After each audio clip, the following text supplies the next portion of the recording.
The envelope arrived on a Tuesday afternoon, as sunlight filtering through the blinds painted golden lines across the wooden floor. Samantha held it in her hands, feeling the weight of the thick, almost ceremonial paper. The gold lettering glowed. Under the light, Thomas Anderson and Lucy Gale, May 15th, Laurel Gardens. Reception at the Lakeside Resort. Her name, written in flawless calligraphy, sent a shiver down her spine. Finally, she thought, a timid smile forming on her lips. For years, she had been the shadow in family photos, the absence at Christmas dinners, the name everyone accidentally omitted. But this invitation was different. It was proof, a tangible gesture that perhaps there was still a thread connecting her to them. She spent the following weeks immersed in meticulous preparation. She chose a burgundy silk dress with a modest neckline and draping that cascaded like water over her figure. She booked an appointment at the city's most exclusive salon, where they promised a hairstyle so stunning it would make brides weep. She even bought Thomas a limited edition watch, the same one he had admired in a store window years ago when they still shared laughter and secrets. "Are you going alone?" her co-worker Clara asked over lunch in the office cafeteria. Samantha shook her head, avoiding mention that she had no one else to invite. "It's a family wedding," she replied, nibbling a salad that tasted like ash. The night before May 15th, she carefully packed the watch into a velvet-lined box. Before bed, she reviewed her itinerary for the 10th time. 8:01 a.m., salon. 11:30 a.m., pick up the 3-tier cake she'd ordered as an extra gift. 1 p.m., arrive at Laurel Gardens. She lay back, imagining Thomas opening her gift, perhaps with tears in his eyes, perhaps with a hug that might melt years of distance, but the air smelled like lies. At dawn, on the appointed day, Samantha drove to her Aunt Hilary's house, a wooden cabin hidden among ancient oaks. She wanted to show her the watch, share her nerves, and hear the words of encouragement only Hilary could offer. "Hello, dear." Hilary greeted her with a hug that smelled of lavender and freshly brewed coffee. But there was tension in her smile, a fleeting glance down the hallway, as if hiding a secret beneath the floorboards. While Hilary brewed coffee in the kitchen, Samantha sat on the faded floral sofa. An open photo album on the coffee table caught her eye. The first page froze her. Thomas in a sleek black suit, Lucy radiant in a lace gown, surrounded by laughter and champagne flutes. The backdrop was a garden, adorned with twinkling lights and arches of white roses. What is this?" she whispered, flipping pages with trembling fingers. There were her parents, smiling beside distant cousins who barely remembered her name. There was Aunt Margot, who never replied to her birthday cards. And there, at the center of it all, the 3-tier cake she had ordered, now reduced to crumbs in the hands of guests who'd never known her role. Hilary returned with a trembling tray. "Samantha, I wanted to tell you," she began, but the words dissolved. "When was this?" Samantha asked, though she already knew. "A week ago," Hilary whispered. "They changed the date on your invitation. I tried, darling. I told them it was cruel, but..." Silence spread like spilled ink. Samantha slammed the album shut. "Why?" she asked, though the answer burned her chest. "Because you're invisible to them," Hilary said, her bluntness slicing the air. "And invisible people don't ruin perfect pictures." Samantha drove to the family cabin with the silk dress crumpled in the back seat. Laughter and clinking glasses spilled from inside. When she opened the door, the scent of burnt firewood and expensive perfume enveloped her. "Samantha!" her mother exclaimed, spilling red wine onto the white tablecloth. "What are you doing here?" Thomas rose from the table, his tie askew, his eyes cold as steel. Lucy, seated beside him, fiddled with her engagement ring, avoiding eye contact. "Why?" Samantha repeated, holding up the stolen album. Her voice thundered through the room. "Thomas." sighed impatiently. "Are you really going to make a scene? You always ruin everything. The wedding was perfect without you." "I'm your sister," she shouted, tears scorching her cheeks. "Sister," he repeated, spitting the word like poison. "You're like a ghost no one wants to see, but insists on haunting every damn photo." Her father, seated in the corner, stared at his plate. Her mother simply said, "Thomas deserves his perfect day." That's when Samantha shattered, not with screams, but with a silence heavy with decades of unanswered questions. She pulled the watch from its velvet box and placed it on the table. "This was for you," she said, staring at Thomas. "But now I see time never mattered to any of you." Before anyone could react, she left, the crunch of snow beneath her, boots echoing behind her. That night, Samantha didn't cry. Sitting on her apartment floor, surrounded by old invitations and shattered photos, she opened her laptop. Emails from her lawyer, Susan Wang, glowed like beacons in the dark. "Ready to proceed," read the latest message. Samantha took a deep breath. She opened a hidden folder. Property deeds, bank transfers, records of anonymous repairs she'd funded for the family cabin. Each document was a thread, weaving a web around her family, a web they never knew existed. "Yes," she typed, her hands steady. "It's time for the ghost to become a nightmare." As the clock struck midnight, Samantha hit send. Outside, the moon hid behind clouds, as if the universe itself held its breath. Betrayal doesn't hurt because of what's taken. It hurts because of what it forces you to see.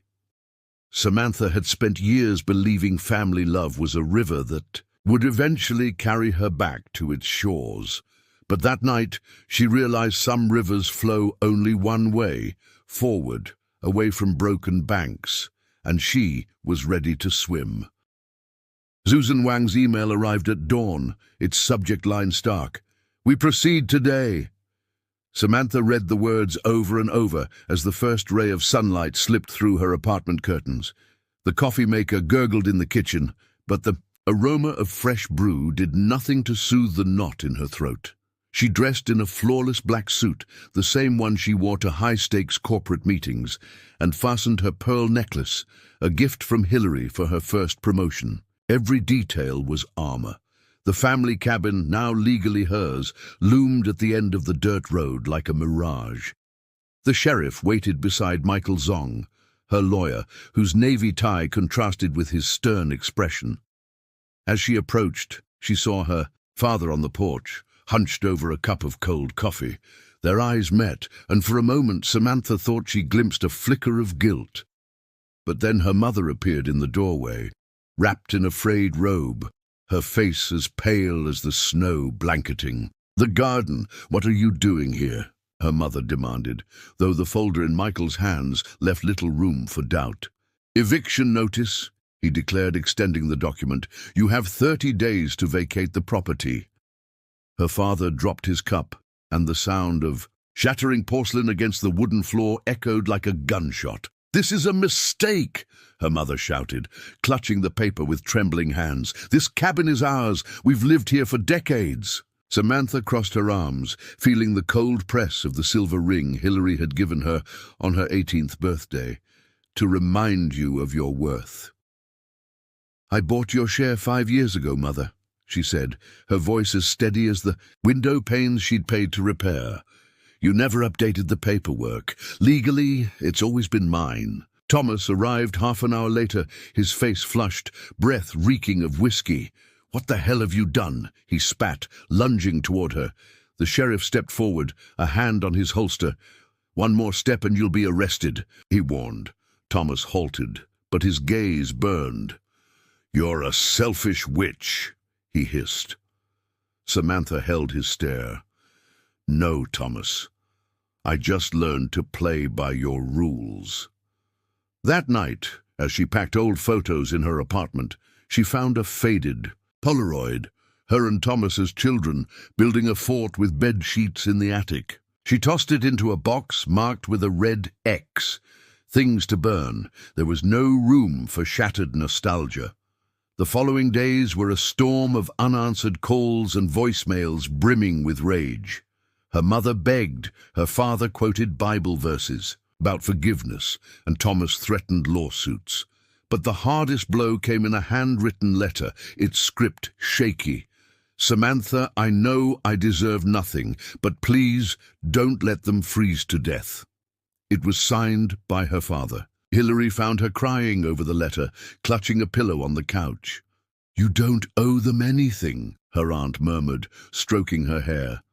"They chose their path." On the 30th day, the cabin stood empty. Samantha wandered its rooms, stepping where laughter and arguments once echoed. In her parents' bedroom, she found an old journal hidden beneath a loose floorboard. Its yellowed pages revealed secrets she'd never imagined, hidden debts, her mother's long-ago affair, and the truth about why Thomas had always blamed her for ruining everything. He'd burned the family car at 16, and they'd let Samantha believe it was her fault. That night, by her apartment fireplace, she fed the journal's pages to the flames. The fire danced, devouring lies and pain. "What now?" Hilary asked, watching the embers. Samantha smiled, not with joy, but resolve. "Live," she replied, but the universe had other plans. A 2 a.m. call from Lucy changed everything. "Thomas is in the hospital. Overdose." She hung up without details. Samantha stared at Thomas's watch, now stored in a drawer, and felt the weight of a silence she could no longer ignore. Revenge had been sweet, but guilt, like an old ghost, began, whispering in her ear. The flickering light of the hospital waiting room cast everything in a cold blue hue. Samantha adjusted her pearl necklace, as if the gems could shield her from the echoes of hurried footsteps and nurses' whispers. Thomas was in room 302, according to the monitor. The half-open door let out the monotonous beep of a heart monitor. Lucy, seated in a corner with swollen eyes, looked up as she entered. "You shouldn't be here," she murmured, but Samantha was already standing by the bed, staring at her pale brother, his arms bandaged and hooked to tubes. "Why did I come?" she wondered, the antiseptic smell burning her throat. Thomas opened glassy eyes, a grimace of hatred or maybe shame twisting his face. "Did you come to gloat?" he whispered, his voice hoarse from sedatives. Samantha pulled the watch she'd once meant to gift him from her purse and placed it on the metal table. "You came to return my trash," he spat. She didn't look. Away. "I came to remind you that even ghosts can hurt." The conversation died there. As she left, Lucy followed her to the parking lot. "Don't hate him," she said, hugging herself under a lamppost. "He always feared you were better than him." Samantha started the car without replying. The engine roared, drowning the unspoken words. The next day, the cabin was ready for sale. The for sale signs in the yard resembled tombstones in a cemetery of memories. While signing documents with Susan, a call interrupted the meeting. Her mother, begging for one last conversation. "You have the right to refuse," Susan whispered, but Samantha agreed. She knew some wounds needed air to heal. The meeting took place in a cafe far downtown, where no one would recognize them. Her mother, aged a decade in weeks, clutched a photo of 7-year-old Samantha riding a tricycle. "I found this while packing," she said, sliding it across the table. "I never told you, but you were the daughter I always wanted to protect, until fear blinded us." Samantha didn't touch the photo. "Fear doesn't justify silence," she replied, remembering. The journal pages reduced to ash. Her father arrived late, carrying a coffee-stained folder. "I wanted you to know we sold the car, the last one we had." His voice cracked. "And Thomas, he's in rehab. Maybe this time—" Samantha cut him off. "I'm not part of your maybes." She paid the bill and left, abandoning the photo. That night, Hilary waited in her apartment with a bottle of wine and a thick envelope. "From your father," she said, nodding at it. Inside were shares of the family business, the 30% Thomas had squandered on gambling, and a note, "For the woman who never needed our name to be great." Samantha laughed, a bitter, liberating sound. "Think it's a bid to buy peace?" Hilary asked. "No," she replied, tossing the envelope into the fire. "It's an epitaph. The cabin sold within a week. The buyer, a young architect, planned to turn it into a refuge for artists." "Something new will rise here," he said, shaking her hand. Samantha gazed at the woods where she'd once run with Thomas and felt the weight of years lift. In spring, during the launch of her new marketing agency, an anonymous package arrived. Inside was Thomas's restored watch, with a note, "Time is yours now." No signature, but she recognized her father's shaky script. She placed it on a shelf beside her Entrepreneur of the Year award, where sunlight bathed it each morning. Hilary smiled from the doorway. "Ready for the next chapter?" Samantha nodded, watching the watch gleam. "Always?"